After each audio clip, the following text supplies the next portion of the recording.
நிச்சயதார்த்தத்துக்கு எல்லா ஏற்பாடும் பண்ணிட்டு சம்பந்தியம்மா. சாப்பாடு ஹோட்டல்ல சொல்லிருக்கேன். வாழைமரத்துக்கு சொல்லியாச்சு, மாலைக்கு சொல்லியாச்சு. நீங்க ஓகேன்னு சொன்னா கச்சேரியை வச்சு அசத்தி போடுவேன். இப்படி சொந்தக்காரங்க எல்லாம் வந்து உட்கார்ந்துருப்பாங்கன்னு நினைச்சு கூட பாக்கல.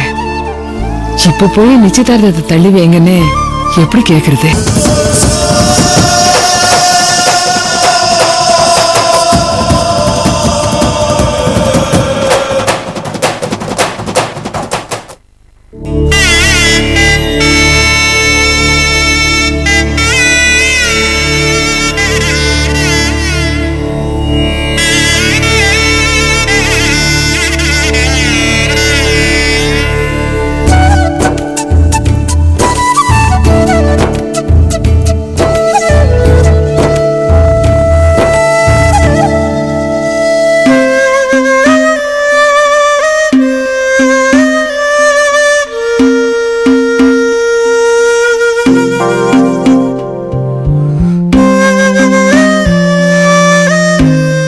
ஐஸ்வர்யா, மாப்பிள்ளை வீட்டுக்காரங்களாம் வந்துருவாங்க.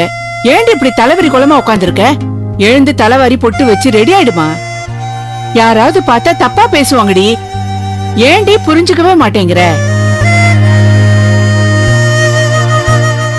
யாரும் பார்க்க கூடாது, எதுவும் தெரிஞ்சிடக்கூடாது, அப்பாவுக்கு அவமானம் வந்துடக்கூடாது, உனக்கு அசிங்கம் ஆயிடக்கூடாது, அதானே?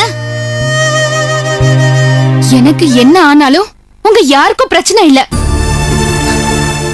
நான் சந்தோஷமா இருக்கேனா இல்லையான்னு உங்க யாருக்கும் முக்கியம் இல்ல. ஏண்டி, உன் சந்தோஷத்துக்காகத்தானே இதெல்லாம் பண்றோம். இப்போ உனக்கு புரியாது ஐஷு. இத பாரு, அப்பா அம்மா எந்த தப்பும் செய்ய மாட்டாங்க. அதான் செஞ்சிட்டீங்களே, இதுக்கு மேல வேற என்ன இருக்கு? அடியே, ஆசைப்பட்டவனை கட்டிக்க முடியலையே நீ அழுவுற, கட்டினவன் வார்த்தையை தட்ட முடியலையே நான் தவிக்கிறேன். எனக்கு என்ன சொல்றதுன்னு புரிய மாட்டேங்குதுடி. ஆனா ஒண்ணு, உலகத்துல ஆசைப்பட்டவனை கல்யாணம் பண்ணிட்டு சந்தோஷமா வாழ்ந்தவங்க கொஞ்சம் பேரு தான். கிடைச்சத நினைச்சு சந்தோஷப்படுறவங்க தான் அதிகமா இருக்காங்க. என்னால அப்படி இருக்க முடியாதுமா. கட்டாயப்படுத்தி உங்களால கல்யாணம் தான் பண்ணி வைக்க முடியும். வாழறதும் வாழாததும் என் கையில தான் இருக்கு. அப்படி எல்லாம் பேசாதடி. உங்க அப்பாவுக்கு தெரிஞ்சா உயிரே விட்டுருவாருடி. இத பாரு, அவர் பார்த்து வைக்கிற மாப்பிளைய கட்டிக்கிட்டேனா நாளைக்கு ஏதாவது பிரச்சனைன்னா அவர் பேசி சரி பண்ணுவாரு.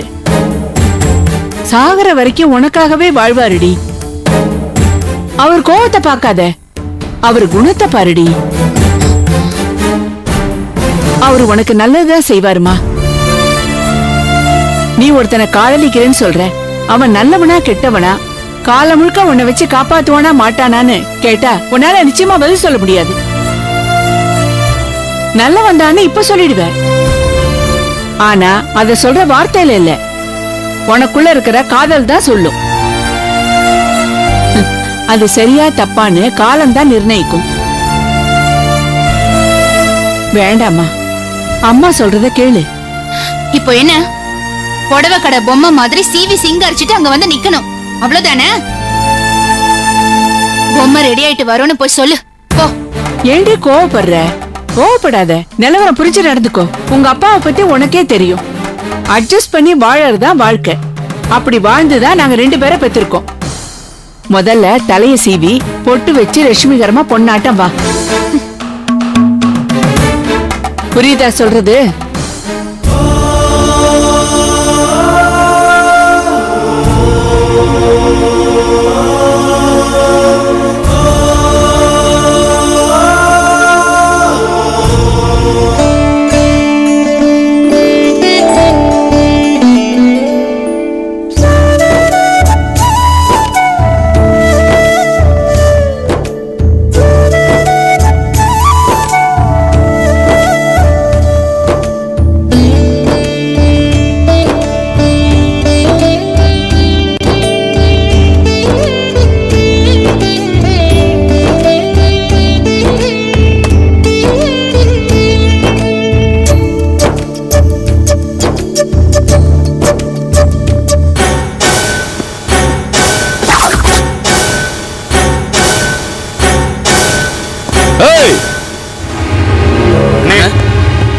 என்னடா பண்றான் அவன்? உள்ளதானே இருக்கான். அண்ணே சாப்பிடவே மாட்டேங்கிறான் அவன்.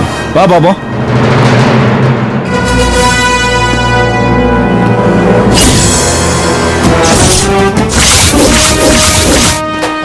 எங்கடா ஏய் எங்கடா அவ தெரியலண்ணா. தெரியலன்றதுக்கு வேலைக்கு வச்சிருக்க நீ என்ன பண்ணிட்டு இருந்த வாங்கடா போய் தேடலாம் அப்பா அப்பா மாப்பிள்ளை வீட்டுக்காரங்க வந்துட்டாங்க. வாங்க சம்பந்தி. வணக்கம் வாங்க வாரஞ்சனி வாங்க வாங்க மாப்ள. வாமா உட்காருங்க. உட்காருங்க உட்காருங்க கார்த்தியா ஐஸ்வர்யா கூட்டு வாமா போமா. சரிப்பா. உட்காருடா. ஆரம்பிச்சிடலாங்களா? உட்காருங்க உட்காருங்க. சுக்லாம் பிரதரம் விஷ்ணும் ஜீவனம் சதுர்புஜம்.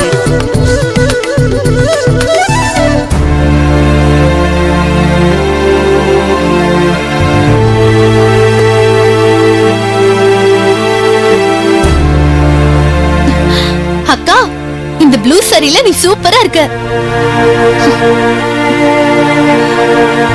என்னக்கா இன்னும் என்னோட மனச மாத்திக்கலையா? எனக்கு பிடிக்கலடி. எனக்கு இந்த வீட்ல சந்தோஷமே இல்ல. அக்கா ப்ளீஸ் அப்பாவுக்காக நீ கொஞ்சம் அட்ஜஸ்ட் பண்ண. வேண்டாண்டி, எல்லாருக்காகவும் நான் அட்ஜஸ்ட் பண்ணிக்கிட்டு தான் இருக்கேன்.